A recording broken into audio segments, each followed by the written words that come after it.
오늘 말씀 같이 좀 볼까요? 제목 같이 볼까요? 시작. 이스라엘이여 너는 행복한 사람이로다. 한 번 더 크게 하고 있습니다. 시작. 이스라엘이여 너는 행복한 사람이로다. 우리가 뭐 올해의 말씀 이런 거 잘 안 정했는데 이게 올해의 말씀입니다. 이스라엘이여 너는 행복한 사람이로다. 이게 올해의 주제 성구 같은. 그래서 하나님 안에서의 행복을 우리가 좀 누리는 것에 포커스를 좀 맞추면 좋을 것 같아요. 그래서 이제 앞으로 이 올해 이제 첫 번째 시리즈는 이제 행복에 진정한 행복에 대해서 우리 팔복으로 시작해서 산상수훈을 좀 같이 좀 배워보려고 하고 있습니다. 이스라엘은 행복한 사람이로다. 신명기 33장인데요. 우리 한 절씩 읽어볼까요? 제가 먼저 읽겠습니다. 여수룬이여 하나님 같은 이가 없도다. 그가 너를 도우시려고 하늘을 타고 궁창에서 위엄을 나타내시는도다.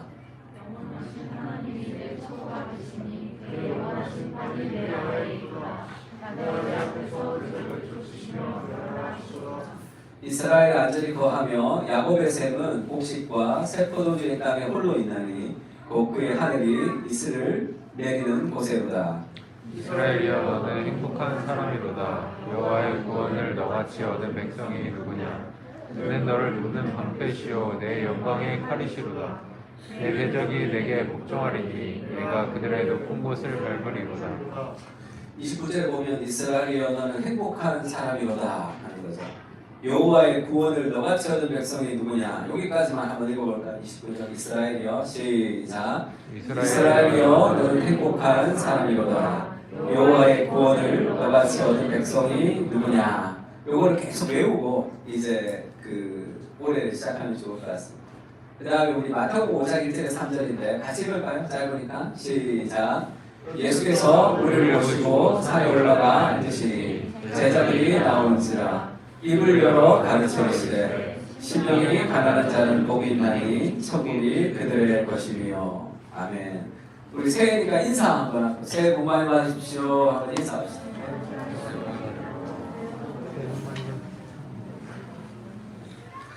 새해 우리가 이제 복 많이 받으세요 이렇게 얘기하죠. 복 많이 받으세요. 이게 뭐 미신이다 이런 얘기하는 사람도 있는데 저는 굉장히 성경적인 것 같아요. 이렇게 뭐라 그럴까, 복이라는 것이 우리가 다 간구하죠. 근데 복이라는 것이 내 안에서부터 생성되는 게 아니라는 것이 전제되어 있는 거죠. 새해 복을 좀 많이 받으세요라고 하는 것은, 이 복이라는 것은 우리 외부로부터 어디로부터 온다 그런 느낌이 있는 거죠 우리 안에.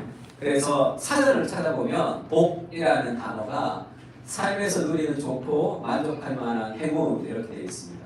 또는 거기서 얻는 행복 이렇게 되어 있습니다. 그래서 많은 사람들이, 저도 오늘 아침에 부산에 있는 교수님이 이제 새해 복 많이 받으라고 이제 사진을 하나 보냈는데 본인이 이렇게 기도하고 있고 해가 뜨는, 부산에서 해 뜨는 그런 사진 하나 보내셨더라고요. 주로 새해 복 많이 받으라고 하면 이제 해 보러 가죠. 왜 해 보러 갈까요? 새로운 태양이 뜨는 2015년도 사진인데 속초 해맞이 인파 이렇게 많았어요. 그때 첫 번째 동해를 보려고. 근데 코로나 시기라 요즘에는 이렇게 인터넷으로 이게 여기 막 댓글이 막 줄줄줄 나와요. 우리 가족 잘 되게 해주세요. 뭐 내년에는 술 끊게 해주세요. 뭐 행복하게 해주세요. 어떻게 해주세요. 라고 이렇게 이제 댓글로 막 올리고, 문화는 바뀌었지만 여전히 소원을 비는 것은 똑같습니다. 저도 예전에 2010년도 된 거야. 2010년도 겨울이었는데 제가 교회를 사임하고 우리 처형이 뉴욕에 있어서 뉴욕에 한 석 달 정도 갈 적이 있었어요. 비행기표가 없었는데 갑자기 12월 29일 날 비행기표가 나왔다는 거예요. 그래서 급하게 이틀 준비해서 비행기를 타고 갔어요. 29일 날 갔으니까 30일 떨어졌겠죠. 그래서 그 다음날 이제 촌놈이 미국을 처음 왔으니까 구경을 가자 그래서 뉴욕에 갔더니 31일이었어요. 낮에부터 통제를 하더라고요. 거기가. 그리고 뭐 하여튼 그런 분주한 시간을 보내고 새벽에 우리 서영이 해돋이 보러 가자더라고요. 그래서 무슨 해돋이 보러 가냐 미국까지 와서 그랬는데 롱아일랜드 근처에 몬타크라는 곳이 있대. 내가 롱아일랜드라는 것은 내가 책에서만 본 거거든. 야, 그 책에서 보던 롱아일랜드를 내가 간단 말이야. 한번 가려고 그래서 한 2시간 반 정도 운전을 해서 갔습니다. 그러니까 책에서 보면 롱아일랜드가 굉장히 멋있는 것 같은데 여기 지나가는 데가 롱아일랜드라고 했는데 뭐 그게 그거더라고요. 그냥 시골이더라고요. 냄새나는 시골. 그러니까 몬탁이라는 데 가서 그 이제 절벽 비슷한 데 갔어요. 가니까 이제 해가 뜨는 거죠. 사람들이 한 100명 정도 모였는데 희한하면 다 한국 사람들이에요. 다 한국 사람들. 외국 사람들은 거의 없어. 한국 사람들이고 다 송우영 셰프님에 마치고 온 교인들, 이 한인 교인들이 다 이렇게 쭉. 해가 뜰 때 기도하죠. 저도 열심히 기도했습니다. 그래야 나는 뭘 기도했? 난 왜 기도했지? 나는 뭘 기도했지? 해돋이를 보면서 그때 제 마음을 보면 나는 새로워지고 싶었어요. 무언가 좀 새로워지고 싶다 그런 마음이 좀 있었습니다. 많은 사람들도 무언가 새로워지고 싶은 마음들이 있겠죠. 그래서 그들이 이 새해를 통해서 정말 궁극적으로 우리가 기도하는 이 잘되게 해주세요, 뭐되게 해주세요라는 그런 모든 삶의 궁극적인 소망이 있다면 그것은 행복입니다. 행복한 삶을 사람들은 추구하는 거예요. 그게 가장 궁극적인 목적이에요. 만약에 우리가 올해 운동을 한다, 그러니까 운동을 열심히 하는 것은 그건 궁극적 목적이 될 수 없죠. 운동은 건강을 위한 하나의 목표일 뿐이에요. 그러면 내가 건강해지는 것이 더 큰 목표죠. 내가 운동하는 것은. 근데 운동을 했는데 건강이 안 좋아져. 그러면 그거는 목표를 이룬 게 아니죠. 그러니까 인생에 수많은 사람들의 마음이 있지만 새로워지고 싶고 변화되고 싶고 뭘 이루고 싶고 수많은 일들이 있지만 결국 그것이 수렴되는 하나의 골이 있다면 목표가 있다면 행복입니다. 정말 행복한 삶을 살고 싶은 마음의 소원이 있는 거죠. 그래서 저는 복 많이 받으세요 라고 하는 것은 굉장히 좋은 인간 안에서 궁극적인 어떤 갈망을 좀 얘기하고 있는 게 아닌가. 근데 그것이 내 안에서 나오는 게 아니라는 거죠. 그래서 많은 사람들은 결국 행복하기 위해서 살아가는 거죠.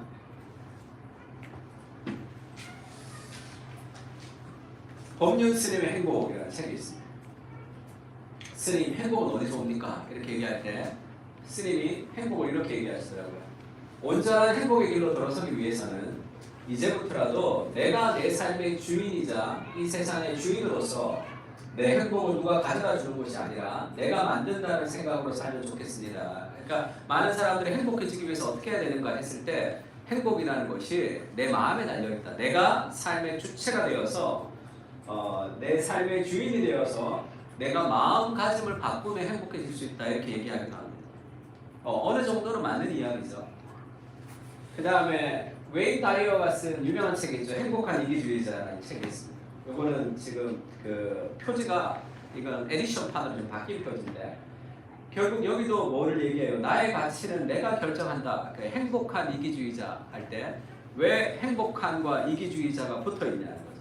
내가 이기주의가 될 때 그때 행복해질 수 있다. 그러니까 인생에서 나를 소중히 여겨야지 참된 행복이 올 수 있다. 남들의 눈치와 남들에게 기준에 맞춰 살지 말고 내 안에 있는 나의 어떤 감정, 나의 가치를 따라가라 이렇게 얘기하는 거죠. 그래서 행복한 이기주의가 되기 위해서는 첫 번째 나를 사랑해야 된다는 거예요. 다른 사람 시선에서 벗어나야 된다. 뭐 걱정도 하지 마라. 새로운 경험을 즐기라. 뭐 다양한 얘기들이 있습니다. 모든 선택의 기준은 나다. 남과 비교하지 마라. 다른 사람에 의존하지 마라. 내 안에 화에 휩쓸리지 마라. 이런 게 있습니다. 어느 면에서는 뭐 여러 가지 정신적으로는 도움이 될 수도 있겠죠. 그러나 궁극적으로 행복을 내 안에서 나의 노력을 통해서 무언가를 얻어낼 수 있다라는 그런 생각이 그 속에 깔려 있습니다. 만약에 이대로 해서 정말 행복해진다면 행복해지지 않을 삶이 어떻겠어요? 그래 행복해지면 되니까. 오늘 성경은 행복은 어디서 오는가 할 때 세상 행복해지기 위해서 내가 이것도 해야 되고 저것도 해야 되고 많은 노력을 해야지 행복해진다고 하지만 행복이라는 것은 그렇게 오는 게 아니에요. 내 안에서 뭔가 만들어내는 게 아니라 내가 마음을 바꾼다고 행복해지는 것이 아니죠. 오늘 성경은 여수run이요. 여수run이 뭐예요? 누구예요? 여수룬 들어봤나? 여수룬 안 들어봤나? 여스룬 하면 이스라엘이여 이런 뜻이에요. 이스라엘이여라는 뜻인데 하나님이 시적으로 쓸 때 그러니까 뭐라 그럴까? 애칭 같은 거, 애칭. 예전에 저희 아내가 젊었을 때 저랑 결혼하기 전에 제가 열린교회를 다녔어요. 김남준 목사님 교회를 다녔는데 그때 막 우리 아내가 은혜가 막 회복되고 막 그렇게 해서 막 이렇게 목사님이 굉장히 좋아할 만한 성도였어. 늘 예배를 사모하고 늘 새벽기도 나와서 늘 은혜를 받고 그때 이렇게 확 이제 제2의 회심같이 해서 뭐 목사님 너무 좋아했어요. 그래서 뭐 이렇게 교회에서 좀 일 좀 하라고도 하고 막 그래서 그러니까 너무 이제 목사님이 이제 우리 아내가 막 그 은혜를 받고 이런 게 너무 이제 목사 입장에서 너무 좋아 보이잖아요. 그러면 한 번씩 너무 좋을 때는 그렇게 불렀어요. 얘야 이렇게 불렀어요. 그냥 목사님이 뭐 하다가 뭐 자매님 뭐하니 뭐 이렇게 하잖아요. 그러다가 할 때 얘야 이렇게 불렀어. 그거는 너무 좋을 때 그렇게 불러. 나도 목사님 이사한다고 내가 학교 수업을 빼고 비행기를 타고 서울 가서 목사님 이사 도와준 적 있어요. 토요일 아침에, 금요일 아침에. 그랬더니 얘야 한번 하시더라고 목사님이.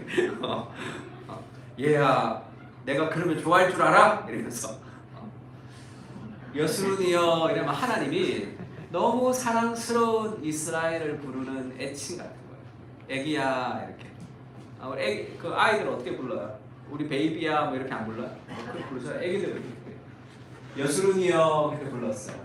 하나님 같은 이가 없도다. 그가 너를 도우시려고 하늘을 타고 궁창에서 위엄을 나타내시는도다. 그러면서 그렇게 얘기하죠. 이스라엘이여 너는 행복한 사람이로다. 이스라엘은 행복한 사람이야. 왜죠? 하나님 때문에. 하나님 같은 분이 없기 때문에. 여호와의 구원을 너같이 얻은 백성이 누구냐? 그는 너를 돕는 방패시요 내 영광의 칼이시요 내 대적이 내게 걱정하리니 내가 그들의 높은 곳을 알리리로다.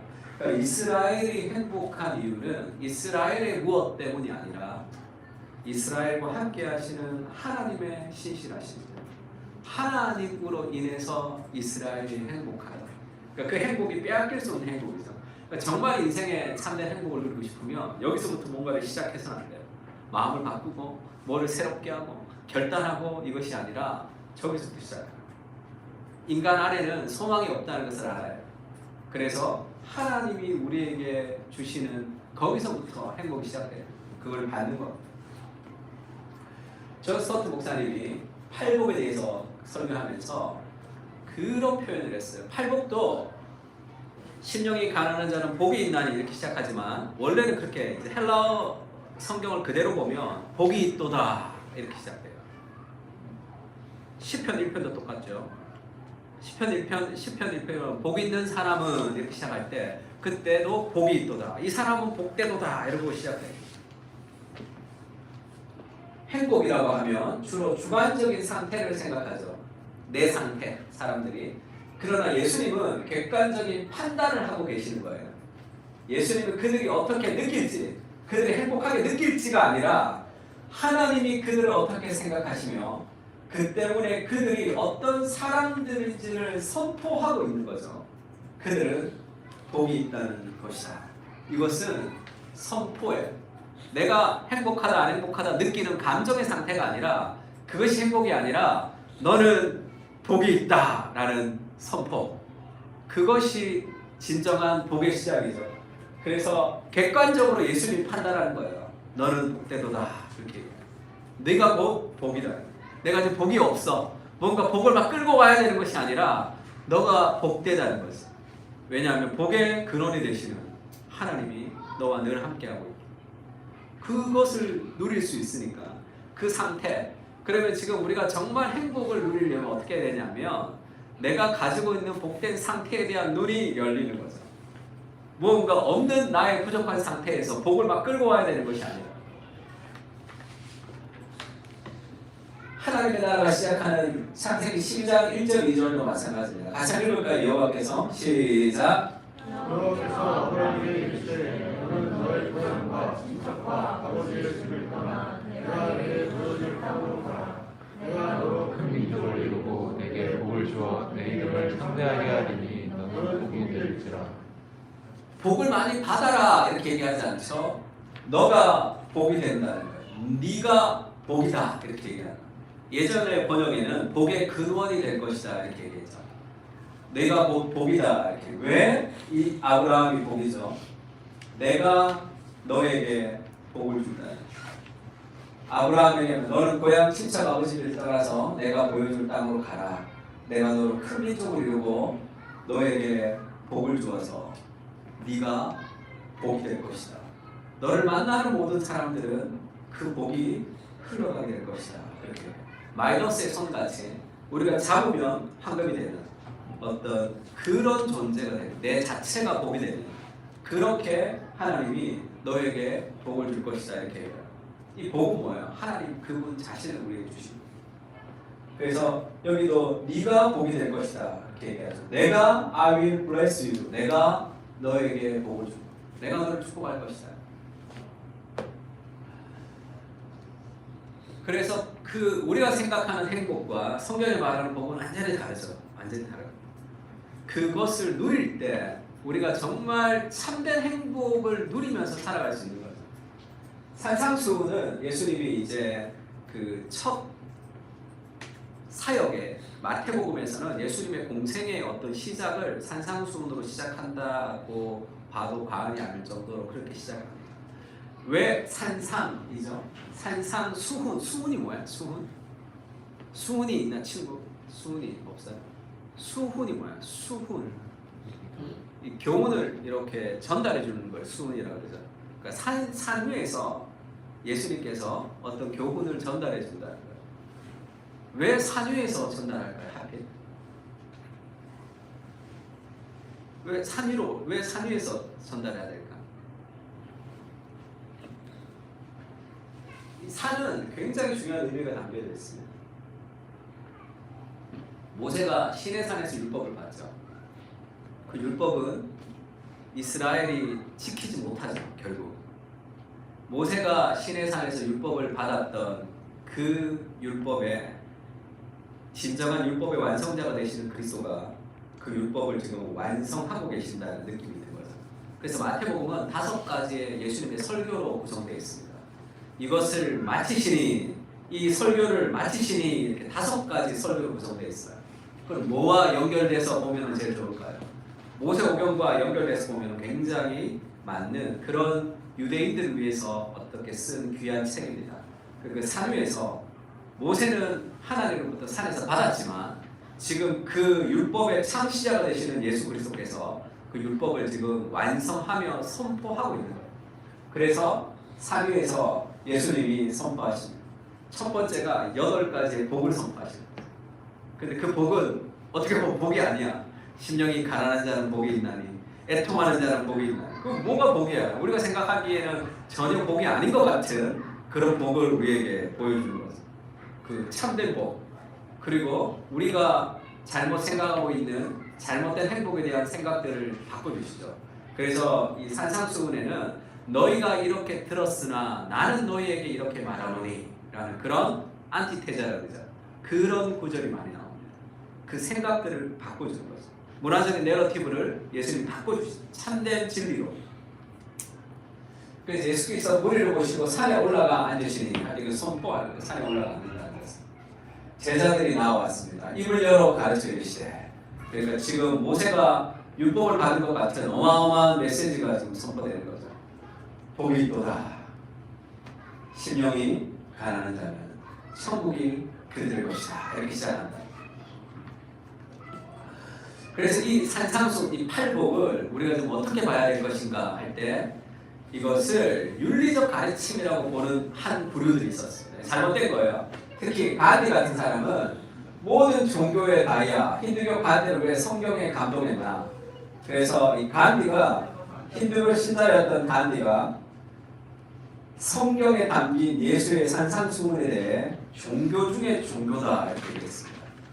그러면서 평생 간디가 이 산상수훈을 굉장히 좋아했단 말이에요.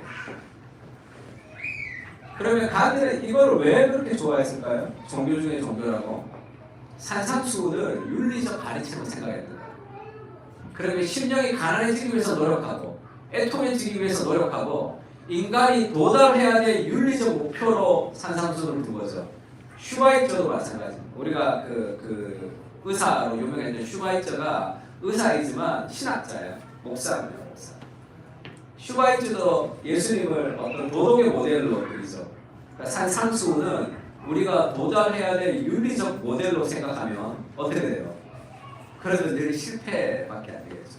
심령이 가난하고 애통하고 뭐 의에 줄이고 목마르고 막 그렇게 내가 막 하려고 하는데 그렇게 안 된단 말이에요. 인간이.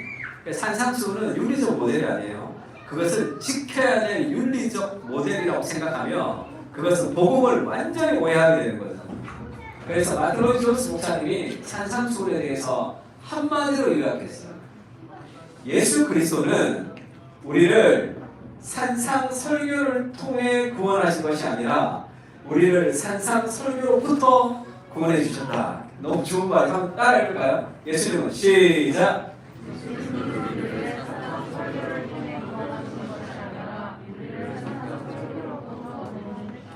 야, 산상설교 들었지? 순종해. 그러면 구원해 줄게. 그러면 어떻게 순종해 그거를? 산상수훈이 뭐예요? 왼쪽으로 뺨을 때리면 오른쪽으로 돌려대라 그러잖아요. 오리를 가려고 그러면 십리를 걸어가라 막 그러잖아요. 원수를 사랑하라. 너무 힘들다고 이것이. 그럼 구원을 얻기가 너무 부담되는 거죠. 그런 율법을 도달하기가. 근데 지금 이 마틴 존스 목사님이 예수님이 산상설교를 통해서 우리를 구원에 이르게 하는 게 아니라 그 산상설교의 횡포로부터 우리를 구원하셨다는 거죠. 산상설교 지킬 수 없는 그런 율법의 무거운 짐으로부터 우리를 예수님이 구원하셨다 이렇게 얘기합니다. 이게 무슨 얘기예요? 알린모어라는 교수님, 클래식하는 교수님이죠. 그 이분이 이제 클래식에 대해서 이렇게 막 이렇게 소개하는 클래식을 알고 싶다라는 책도 냈습니다. 이분이 이제 여러 가지 이제 클래식에 대해서 많이 소개하는데 조성진을 소개하는 조성진, 임윤찬 이런 사람들 많이 소개하는데 조성진이 세계 초연에서 왜 악보랑 다르게 쳤을까? 우리도 칠 수 있을까? 이런 영상이 안 됐어요. 그러니까 산상설교를 우리가 인생의 행복을 얻기 위해서 내가 그렇게 살아야 되겠다라고 생각하면 그거는 마치 뭐와 같냐면 그 악보대로 그냥 피아노를 연주하는 것과 그냥 비슷해요. 그러니까 우리가 악보대로 틀리지 않게 피아노를 연주할 수도 있겠죠. 그냥 피아노를 1, 2년 배운 사람도 그렇게 연주하겠죠. 그런 사람의 연주와 조성진의 연주가 뭐가 다르냐는 거예요. 악보대로 그냥 이렇게 치는 거 그거 아니고 그렇게 살아가는 그것도 어렵지만 지금 이 안에는 뭐라 그럴까요? 쇼팽이 살아있는 거죠. 자기 안에. 그래서 나오는 거죠. 악보대로 땅땅땅땅땅 치는 삶이 아니라 그것을 맞춰가는 그 하나님의 율법을 가지고 내가 이걸 지키고 안 지키고 하는 그런 삶이 아니라 내 안에 쇼팽이 살아있어서 그래서 쇼팽 콩쿠르 나갈 때는 쇼팽 집 앞을 왔다 갔다 해야 돼요. 왜냐하면 내가 쇼팽이다 이렇게 생각하며 그래서 칠 때는 그 콩쿠르 칠 때는 내가 쇼팽인 것처럼 그 안에 생명력이 살아서 연주가 되는 거죠. 악보를 땅땅땅땅땅 치는 거하고는 좀 다릅니다. 산상설교도 마찬가지예요. 우리가 산상설교를 지킨다 할 때 이거를 율법의 기준을 세워서 어떤 뭐라 그럴까요? 그런 장기 플랜, 단기 플랜, 오늘의 플랜, 다이어리를 써서 그렇게 하나하나를 체크리스트를 통해서 그렇게 살아가는 삶이 아니라 내 안에 어떤 생명력이 그것을 만들어가는 거죠. 산상설교는 같이 한번 읽어볼까요? 시작! 산상설교는 소상함에서 있지 않기 때문이다. 힘의 공급원을 보여줍니다. 산상설교라는 것은 네가 그렇게 살아가라라는 어떤 목표를 주는 것이 아니라 힘의 공급원 그렇게 살아갈 수 있도록 공급해주는 하나님의 공급에 대해서 얘기해주고 있습니다. 그게 무슨 얘기냐면 구약의 율법을 모세가 받았죠. 모세가 율법을 받았습니다. 그래서 이스라엘에게 율법을 선포했죠.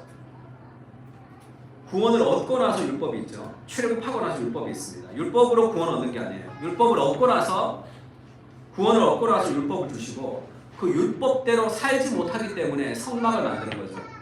그 율법의 기준에 따라 살지 못하기 때문에 성막을 통해서 하나님과 교제하도록 만듭니다. 그래서 율법을 선포하고 이 율법을 지키면 축복을 받고 율법을 못 지키면 저주를 받을 것이다 라고 에발산과 그림진산에서 선포하죠. 그래서 이스라엘 백성들이 신명기에 보면 이 율법을 지키겠습니다 아멘해요. 그때 모세가 모세의 노래를 만들어서 부릅니다. 그 노래가 뭐예요? 너희는 지키지 못할 것이다. 너희는 율법을 지키지 못할 것이다. 그게 모세의 노래예요. 그래서 결국은 너희가 끌려가게 될 것이다.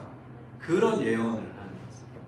그래서 그들이 율법을 지키지 못해서 포로로 끌려갔을 때 예레미야서에는 이렇게 선포하죠. 여호와의 말씀이니라 보라 날이 이르리니 어떤 날이 올 것이다. 새로운 날이 내가 이스라엘의 집과 유다의 집에 새로운 언약을 맺으리라. 옛날 모세 율법의 언약을 맺었는데 그 언약은 얘들이 못 지킨 거예요.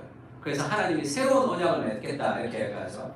이 언약은 내가 그들의 조상들의 손을 잡고 애굽 땅에서 인도하여 내던 날에 맺은 것과 같지 아니할 것은 그때 출애굽해서 모세에게 줬던 율법하고는 좀 다르다. 그 언약하고는 좀 다르다는 거죠. 내가 그들의 남편이 되었어도 그들은 내 언약을 깨뜨렸습니다. 하나님과 결혼의 언약, 그것이 시내산 언약이죠. 근데 그 율법대로 살지 못했다. 구약의 사람, 이스라엘이. 그래서 하나님이 남편이 되었지만 그들이 남편을 배신했죠. 그래서 다른 우상 숭배를 했다는 거예요. 그게 호세아서 같은 데 보면 그렇게 다른 남자에게 바람이 난 그런 창녀인 고멜을 네가 결혼해서 살아라 그렇게 얘기하면서 하나님의 마음을 보여주는 거죠. 이스라엘에게. 그 언약을 그들이 깨뜨렸어요. 그래서 이 옛 언약으로는 이제 해결되지 않는 거죠. 여호와의 말씀이니라. 그러나 그날 후에 내가 이스라엘 집과 새로운 언약을 맺는데 그 언약은 곧 내가 나의 법을 하나님의 율법을 그들 속에 두고 우리 속에 둔다. 밖에 돌판으로 줘갖고는 못 지키니까 우리의 마음 속에 하나님의 율법을 주고 그들의 마음에 기록해버린다는 거죠. 나는 그들의 하나님이 되고 그들은 내 백성이 될 것이라. 여호와의 말씀이니라. 이제 율법을 읽고 율법에 순종하려고 하면 그걸 못 지키기 때문에 이제는 내가 언약을 다시 새로운 언약을 만들 것인데 내가 그 율법을 네 속에다가 내가 주겠다. 그래서 너로 율법을 지킬 수 있도록 하겠다. 그게 새로운 언약이죠. 그게 이게 누가 만든 언약이죠? 예수님이 이 땅에 오셔서 십자가에서 죽으실 때 이 피를 먹어라. 이것은 내 피니 하나님께서 너와 세우시는 새로운 언약이다. 새로운 언약의 피다 이렇게 얘기하죠. 그리스도가 우리가 율법을 지키지 못하기 때문에 그리스도께서 우리를 위해서 죽으셨습니다. 그리고 승천하시고 성령을 우리 마음에 주셨어요.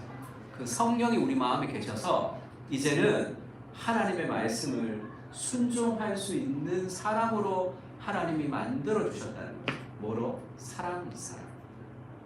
율법을 지키면 내가 복을 받는다. 율법을 지키면 내가 좋아진다는 것은 잘못된 생각이에요. 그것은 결국 나의 유익을 위해서 율법을 지키는 겁니다.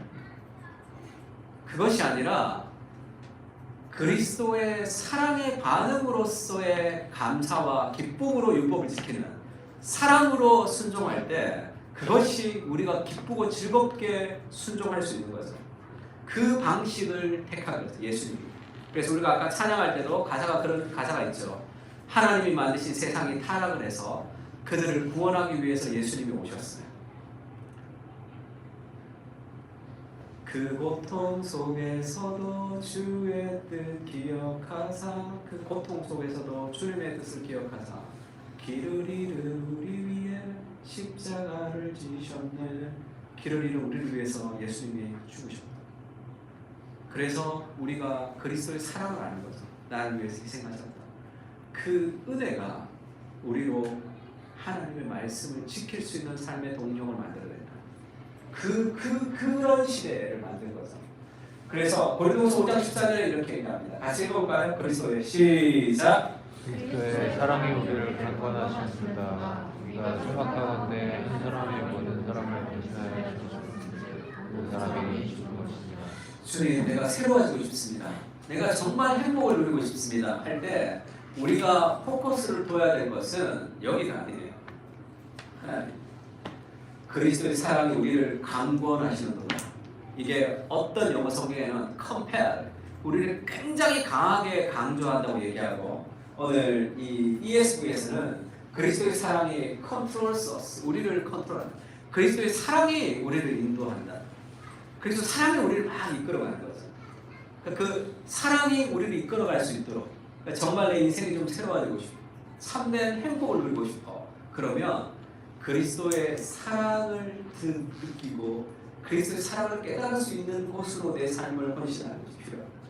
그때 우리 안에 정말 내가 얼마나 복된 인생인지에 대해서 눈이 열리게 되는 거예요.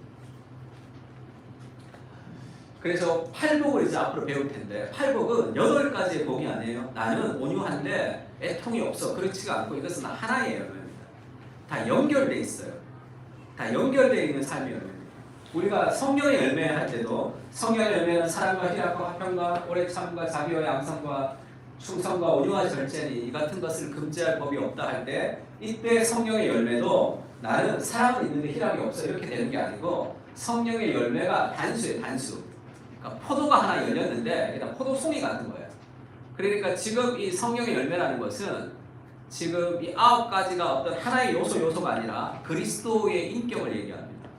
예수님을 사랑해서 예수님을 닮아가면 우리 안에 나 사랑이 어떻게 하면 사랑이 키워질 수 있을까? 1번 사랑을 위해서 누군가를 도와주기, 2번 친절한 말하기. 그렇게 사랑이 생기는 것이 아니라 그리스도의 사랑을 경험하고 그리스도와 함께 교제하고 그리스도와 함께 있으면서 내 안에 자연스럽게 그리스도를 닮아가요. 그리스도를 닮아가요. 제가 팀 켈러를 얘기할 때도 늘 그렇게 얘기해요. 팀 켈러는 어려워, 이런 얘기를 많이 해요.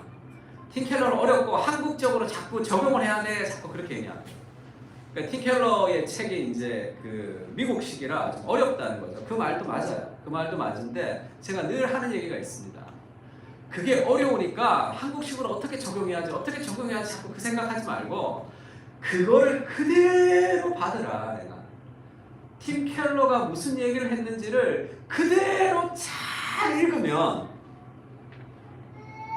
그래서 팀 켈러의 생각이 내 생각이 되면 내가 하는 게 그냥 다 적용이에요. 그냥 이거를 뭐 어떻게 적용하고 저걸 어떻게 적용하고, 그렇게 한 번도 생각해 본 적이 없다. 나는 그냥 팀 켈러가 좋아서 그 책을 읽고 또 읽어서 이렇게 팀 켈러가 내가 설교했던 본문을 가지고 설교를 준비하고 나면 팀 켈러 본문을 봅니다. 팀 켈러 어떻게 설교했을지. 어떤 건 비슷하게 설교할 때도 있어요. 그러면 되죠. 그와 함께 있고 그와 함께 호흡하고 그와 함께 살아가면, 그래서 내가 이걸 이렇게 적용해야지 저렇게 적용해야지가 아니라 자연스럽게 생기는 삶의 열매. 팔복에 대해서 내가 이걸 이렇게 하고 저걸 저렇게 하고, 그것이 아니라 그리스도와 같은 공간 안에서 함께 호흡하고 함께 생각하고 함께 살아가면서 내 안에 맺히는 인격의 열매. 그래서 예수님을 닮아가는 삶의 열매로 그게 맺어진다. 너희는 세상의 빛이라 산에 있는 동네가 숨기지 못할 것이다, 이렇게 얘기해서 결국 내 안에 하나님의 사랑이 깊이 들어와서 하나님의 통치가 임하는 삶의 순종의 모습을 보일 때 자연스럽게 우리가 세상의 빛이 된다는 거죠. 지금 팔복은 세상하고는 다른 삶입니다. 세상하고는 구별되는 삶이에요. 나는 세상과 구별될 거야, 그렇게 나는 세상하고는 다르게 살 거야, 나는 세상과 구별될 거야 라고 구별되는 삶을 사는 기독교인이 되면 어떻게 되는지 알아요? 이원론자가 돼요. 세상과 완전히 분리된다는 거예요. 그렇지가 않고 예수님을 사랑해서 그 사랑을 내가 누리고 그와 함께 있으면서 자연스럽게 삶에서 구별됨이 드러나는 거죠.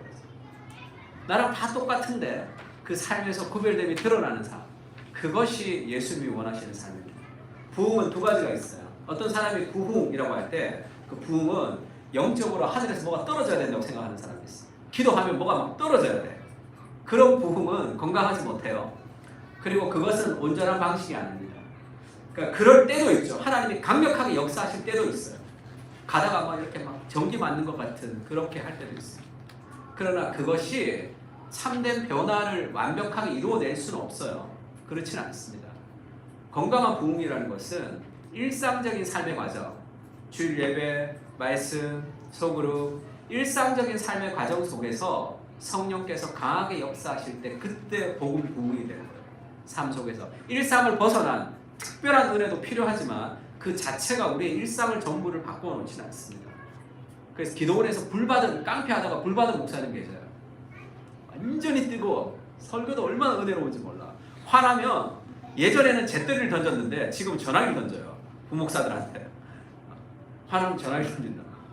그게 그렇게 쉽게 바뀌지 않는다고요. 인간이라는 것은 그 삶의 일상 속에서 하나님의 풍성한 삶의 부흥이 좀 필요합니다.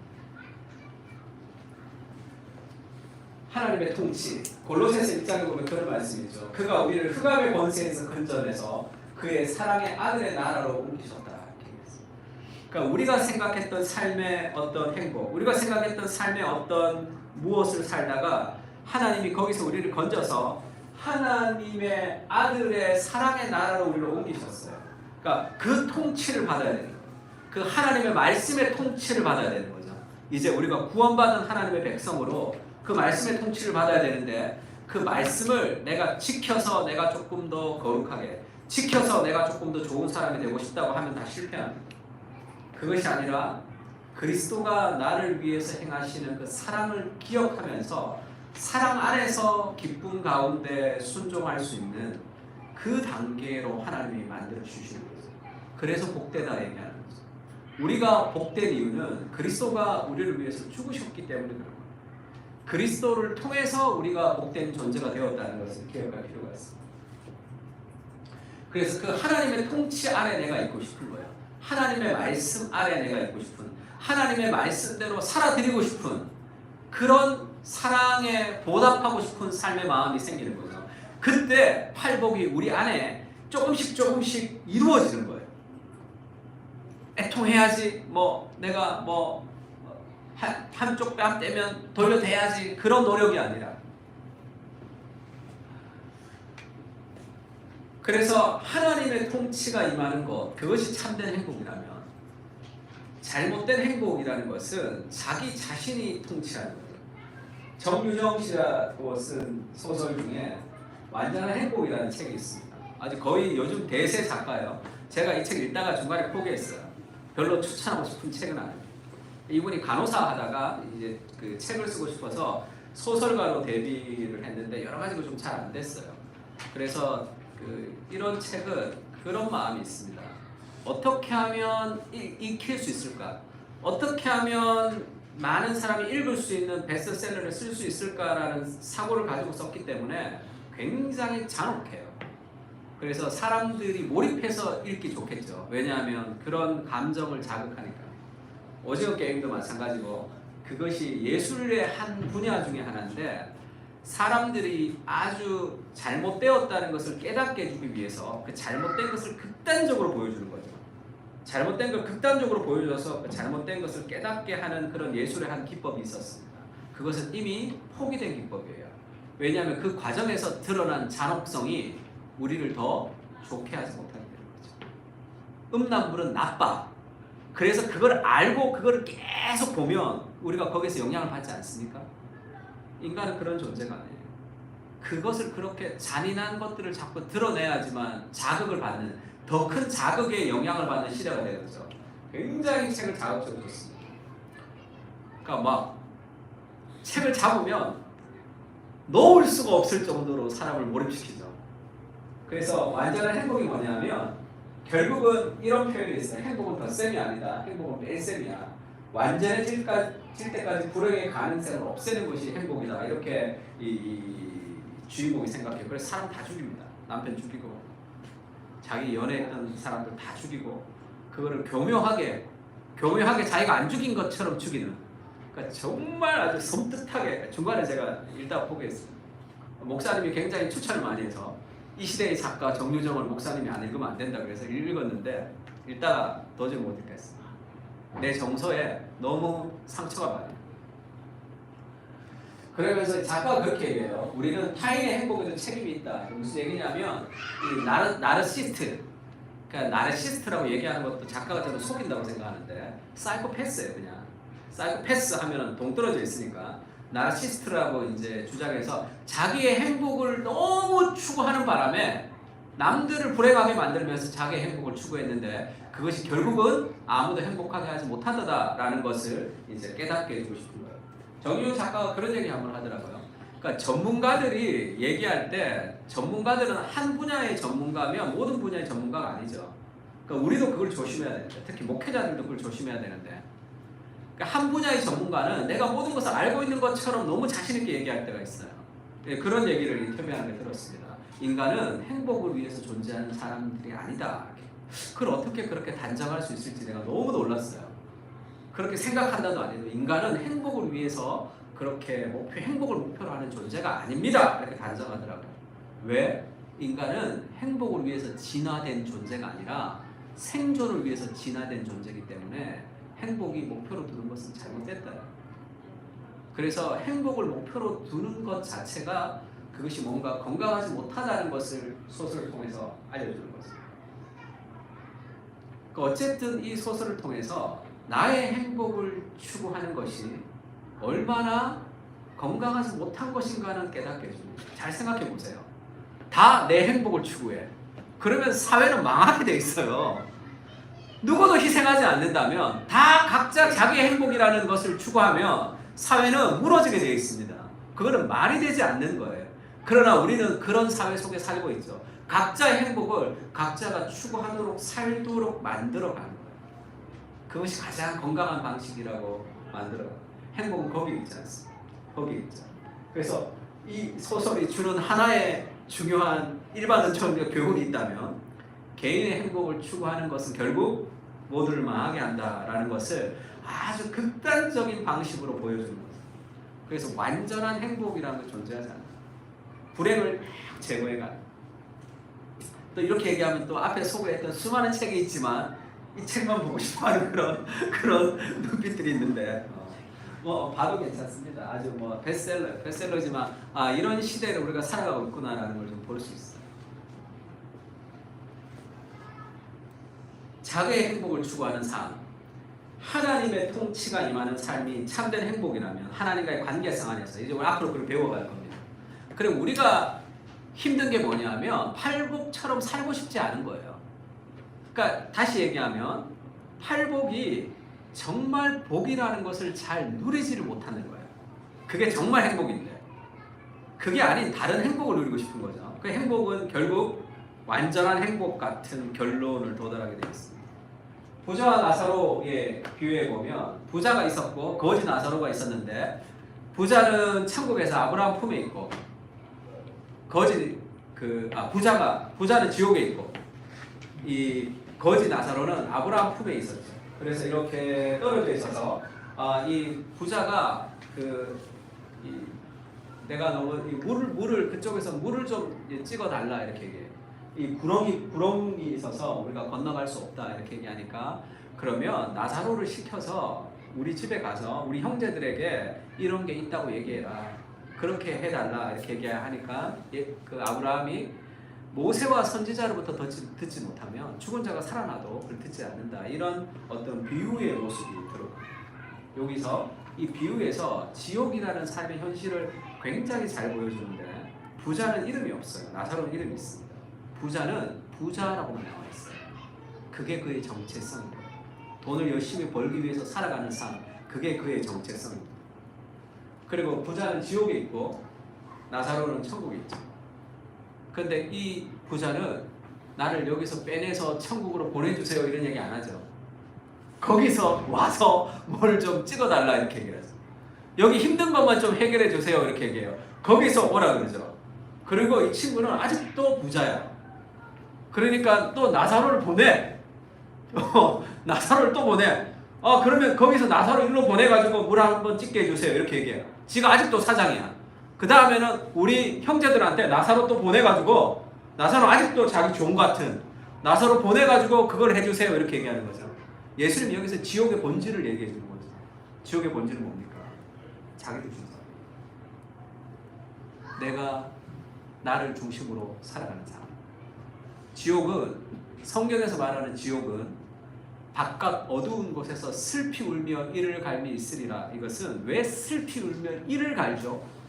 그것은 아이고 내가 여기 왔구나, 내가 예수 믿을 걸 천만에, 그런 지옥, 그런 거 지옥이라는 것은 성경에서 존재하지 않아요. 이를 간다는 것은 욕하는 겁니다. 하나님에 대해서. 절대로 천국은 가고 싶지 않은 사람들이 지옥에 가는 거예요. 지옥은 스스로 선택해서 가는 겁니다. 왜 그 사람들이 지옥을 놓지 못하죠? 내가 나를 통제해야 돼요. 내가 나를 주인으로 삼아야 돼요. 내 삶의 주인이 바뀌는 거죠. 천국이라는 것은 하나님의 통치를 받으며 살아가는 것이고, 지옥이라는 것은 스스로 자기가 주인이 되어서 자기의 통치 아래 살도록 하는 겁니다. 그것이 성경에서 말하는 지옥이에요. 그래서 C.S. 루이스가 천국과 지옥의 이혼이라는 책에서 지옥 앞에서 천국도 가고 지옥도 가죠. 이 사람들 천국도 가보고 지옥도 가는데 천국은 별로 안 좋아. 그래서 그 지옥에서 그들이 살기를 원하는 사람들만 지옥에 가는 거예요. 하나님 없는 영혼을 살고 싶어하는 사람, 그들이 지옥에 가는 거죠. 그러면 지옥은 우리가 죽어서 가야 되는 어느 곳이 아니라 지금도 우리의 삶에 참된 행복을 누리지 못할 때 그것은 우리가 지옥의 통치를 받는 거죠. 자기 중심이. 그 지옥을 가장 극단적으로 맛볼 수 있는 자기의 쾌락과 자기의 만족을 추구하는 극단이 중독이죠. 알코올, 마약, 그런 성, 그런 삶의 중독은 그게 그 사람들이 막 고통스러워요. 그게 막 고통스러워. 불 가운데 타는 고통은 아니지만 그 영혼의 고통이죠. 그러니까 지옥이라는 것은 막 불 가운데 타가지고 너무 힘든 곳이 아니라 그들이 자기중심적인 삶을 살아가면서 고통하는 거죠. 그러나 그것을 끊을 수는 없습니다. 그러나 그것을 버리고 싶지는 않은 거예요. 그게 좋다는 거예요. 그런 삶, 내가 추구하는 내 삶의 행복, 내가 추구하는 내 삶의 주인데 그것을 추구할 때 결국은 참된 행복을 맛보지 못하는 그런 지옥의 통치를 맞으며 사는, 우리가 지금 하나님에게 은혜를 받는 것은 천국에서 받을 영원한 상급의 물방울을 경험하는 거죠. 우리가 주인이 되어 살아가는 삶의 고통도 마찬가지입니다. 지옥은 불타는 곳에서 막, 그것은 비유적인 표현이죠. 불 가운데 막 불타가지고 막 너무 힘든 곳이 지옥이 아니라 이를 가는 곳이에요. 엄청난 분노와 욕설과 자기중심성, 절대로 자기를 포기하고 싶지 않은, 내가 내 인생의 주인이 되고 싶어하는 삶의 모습을 보여주는 거죠. 그래서 이 사람은 아직도 자기중심, 자기를 희생하지 않아. 나사로 일로 오라, 나사로 또 절로 가라. 지금도 그러고 있는 거죠.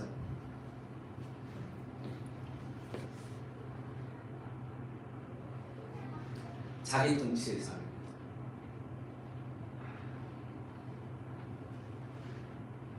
그러면서 야, 아니다. 죽은 자가 살아나도 안 된다. 모세와 선지자 하나님의 말씀으로 믿지 않으면 죽은 자가 살아나도 그 사람들이 그것을 깨닫지 못한다. 이렇게 얘기해도 뭐라고 얘기해요? 그렇지 않습니다. 이렇게 얘기하죠. 지 생각이 옳은 거야. 지금도 지옥 가운데 있으면서도 그렇지 않습니다. 하나님이 얘기해도, 아브라함이 그렇게 얘기해도 그렇지 않다는 거야. 지 경험이 최고인 거야. 그렇지 않다. 그 천국에서 얘기하는 것도 무시해버리고 살아가는 거죠. 내 인생의 주인이 되는 삶의 모습을 아주 적나라하게 보여주고 있습니다. 그럼 우리가 진정한 행복을 위해서 어떻게 해야 되느냐? 제이미 올리버라는 영국의 요리사이죠. 지금은 파산했다는 얘기가 있어서 제가 설교 예를 들기가 조금 못한데, 한때 영국에서 아주 뜨는 그런 요리 프로그램의 그 요리사였어요. 이 제이미 올리버가 이 스쿨 디너라고 아이들 급식을 좀 바꿔보려고 노력을 많이 했습니다. 엄청나게 힘들었죠. 왜냐하면 첫 번째는 요리사들이 엄청나게 싫어했어요. 왜? 아이들에게 건강한 음식을 맛있게 만들려면 요리사들이 일을 많이 해야 되거든요. 원래는 급식은 너겟 튀기면 되잖아, 그냥. 그러니까 일이 너무 많아서 그 사람들과 갈등이 엄청나게 있었어. 그 다음에 아이들도 안 좋아한단 말이에요. 아이들도 자기가 만든 치킨이랑 너겟이랑 치킨 너겟도 좋아한다고. 그래서 이 제리 올리버가 만드는 것과 다 보여주죠. 완전히 이 고기 저 고기 다 섞어서 어떤 고기인지도 모르는 것 갖고 이 믹스에 갈아가지고 너겟 만드는 걸 보여준다고. 그랬더니 얘네들이 너겟 안 먹고 싶다 이런 얘기를 하죠. 그러면서 맛있게 건강한 음식을 통해서 그들이 맛을 느낄 때까지가 6개월 정도 걸렸어요. 그때까지 계속 갈등이 있는 거죠. 그리고 나서 아토피가 사라지고 정신적인 문제가 있는 애가 정신적으로도 돌아오고 먹는 것은 굉장히 중요하죠. 건강에. 아이들의 삶의 건강이 굉장히 많이 바뀌어가는 그런 스토리가 있었어요. 제가 요즘 읽고 있는 책 중에 자연에서 멀어진 아이들이라는 책이 있어요. 리차드 루브라는 사람이 쓴 책인데 자연에서 멀어지죠.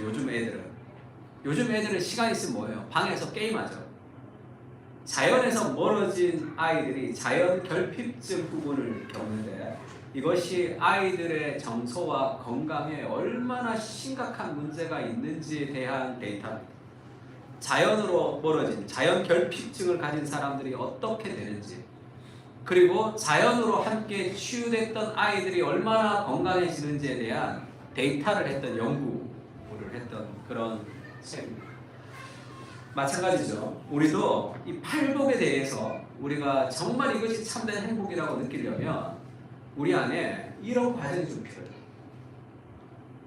이것이 정말 행복처럼 느껴지려면, 정말 참된 건강을 가지려면 여기에 대한 삶의 노출이 좀 필요합니다. 내일부터 아침에 교리 묵상도 올라갈 거예요. 그걸 보고 기도하십시오. 틈나면, 안 되면 점심시간에 듣고 기도하세요. 내가 하나님의 음성이 들리는 삶의 범위 아래 머물러 있을 때 그때 우리의 삶이 변화된다. 그리고 한 가지 더 얘기하고 싶은데, 우리가 정말 삶이 변화되는 것은 하나님이 포커스를 맞춰야 돼요. 새로운 삶을 시작하려면 이전 일을 기억하지 말고 옛날 일을 생각하지 말라. 내가 새 일을 행할 것인데 이제 나타낼 것이다. 네가 그것을 알지 못하느냐. 광야의 길을 사막의 강을 낼 것이니 거기서 많은 짐승들이 그렇게 살아날 것이다. 내가 너는 나를 위해 지었나니 나를 찬송하게 할 것이다. 하나님 그렇게 얘기하시죠. 광야 같은, 사막 같은 인생에 쓰러지려면, 내가 내 인생을 보니까 사막 같아. 영적으로 완전히 피폐했어. 내가 내 인생을 보니까 광야 같아. 여기에 집중해가지고는 삶이 변화되지 않아요. 하나님, 너희는 이전 일을 기억하지 마라. 옛전 일을 생각하지 마라. 내가 새 일을 행할 것이다.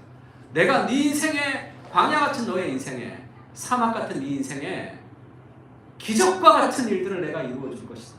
그것이 변화될 것이다. 이렇게 얘기하죠. 거기에 포커스일 거예요.